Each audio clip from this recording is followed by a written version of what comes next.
Everyone, আসসালামু আলাইকুম। সবাই কেমন আছেন? আলহামদুলিল্লাহ, আমিও অনেক ভালো আছি। অনেকদিন পর একটা জামার টিউটোরিয়াল নিয়ে চলে আসলাম। একটা থ্রি পিস বিক্রি করছিলাম অনেক দিন আগে, আরো 2-3 মাস আগে। কিন্তু সেই থ্রি পিসটা অনেক দর্জির কাছে নিয়ে গিয়েছে, কিন্তু বলছে যে থ্রি পিসটা বেঁকা, জামা বানানো যাবে না, হবে না, কাটা যাবে না, সাইজে হচ্ছে না। তাই আমি যেহেতু নিজেই দর্জি, তাই থ্রি পিসটা আমাকে ফিরিয়ে দিয়েছে। তারপর আমি বললাম চ্যালেঞ্জ নিয়ে যে আমি এই থ্রি পিসটা সুন্দর করে আপনাকে আমি তৈরি করে দেব। তার বডি 44, তাই সুন্দর করে এই থ্রি পিসটা কেটে সুন্দর করে আমি মেক করা শুরু করে দিলাম। যাই হোক, দেখি এটা কেমন বেঁকা হয়। যাই হোক, আলহামদুলিল্লাহ অনেক সুন্দর করে কাটিং করে গলাটা এখন সুন্দর করে মেক করে নিলাম।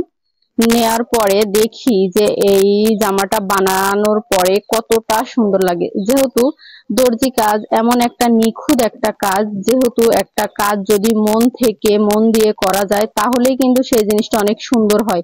সেটা যেমনই হোক না কেন, কাটার মধ্যেই সবকিছু। আমি যদি সুন্দর করে সাইজ করে যদি কাপড় কাটতে পারি তাহলে সুন্দর করে কিন্তু বানাতে পারবো। এখন যাই হোক, কথা বলতে বলতে এখন আবার পিছনের পাটের গলাটা করে নিব। যাই হোক, আর বারবার মেশিনে সুতাটা কেটে যাচ্ছিল, কেন জানি না। এমন কার কার হয় অবশ্যই কমেন্ট করে জানাবেন। যাই হোক, আমি এখন সেই জামাটা তৈরি করে আমি আবার নিয়ে যাব। যেহেতু দেখি যে 44 বডিতে এই জামাটা কত সুন্দর বানানো যায়। মানে আমি যাই হোক টুকটাক সব ধরনের কাজই করতে পারি। যেহেতু আমার জীবনে আমি এই সেলাই মেশিনের কাজটা অনেক নিজের রাগের থেকে করেছিলাম, একজনের ওপরে রাগ করে। যেহেতু আমি সবসময় বানাইতে দিতাম, তারা যখনই টেলার্সে বানাইতে যেতাম তখন মাপ নিত। সে মাপ নেওয়া দেখে আমার পছন্দ ছিল না। গায়ে হাত দিয়ে কিরকম করে মাপতো পুরুষ মানুষ। তাই আর কি আমি নিজে নিজে দর্জি কাজ শেখার একটা উদ্যোগ নিই। তারপরে আমি অনেক জায়গায় শেখার ট্রাই করি। অনেকে কাপড় কাটতে গেলে উল্টায় পাল্টায় এরকম এরকম করে যে আপনি মানে দেখলে আপনার মাথা নষ্ট হয়ে যাবে, কিন্তু আপনি শিখতে পারবেন না। কিন্তু আলহামদুলিল্লাহ আমি এক জায়গায় গিয়ে মাত্র 7 দিনে কাপড় কেটে সেলাই করে আমি 7 দিনে সব ধরনের কাজ আমি শিখে আসছি। যাই হোক, নিজেরও একটু তারপর সেখানকার যেখানে আমি কাজ শিখছি সেখানকার মানুষজন বলছিল যে মেয়েটা অনেক চালাক বা অনেক জ্ঞানী।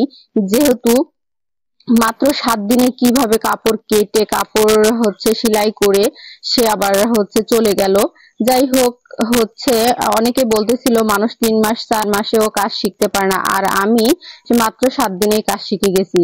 যেহেতু আমি নতুন কাপড় নিয়েছি, তারপর পেপার নিয়েছি, নিয়ে আগে পেপার কেটে তারপর মেক্সি বলেন, ছায়া বলেন, ব্লাউজ বলেন, যাই হোক কামিজ বলেন, সালোয়ার বলেন, সবকিছু আগে পেপার কাটছি, কাটার পরে তারপরে নতুন কাপড় কাটছি, কেটে সাথে সাথে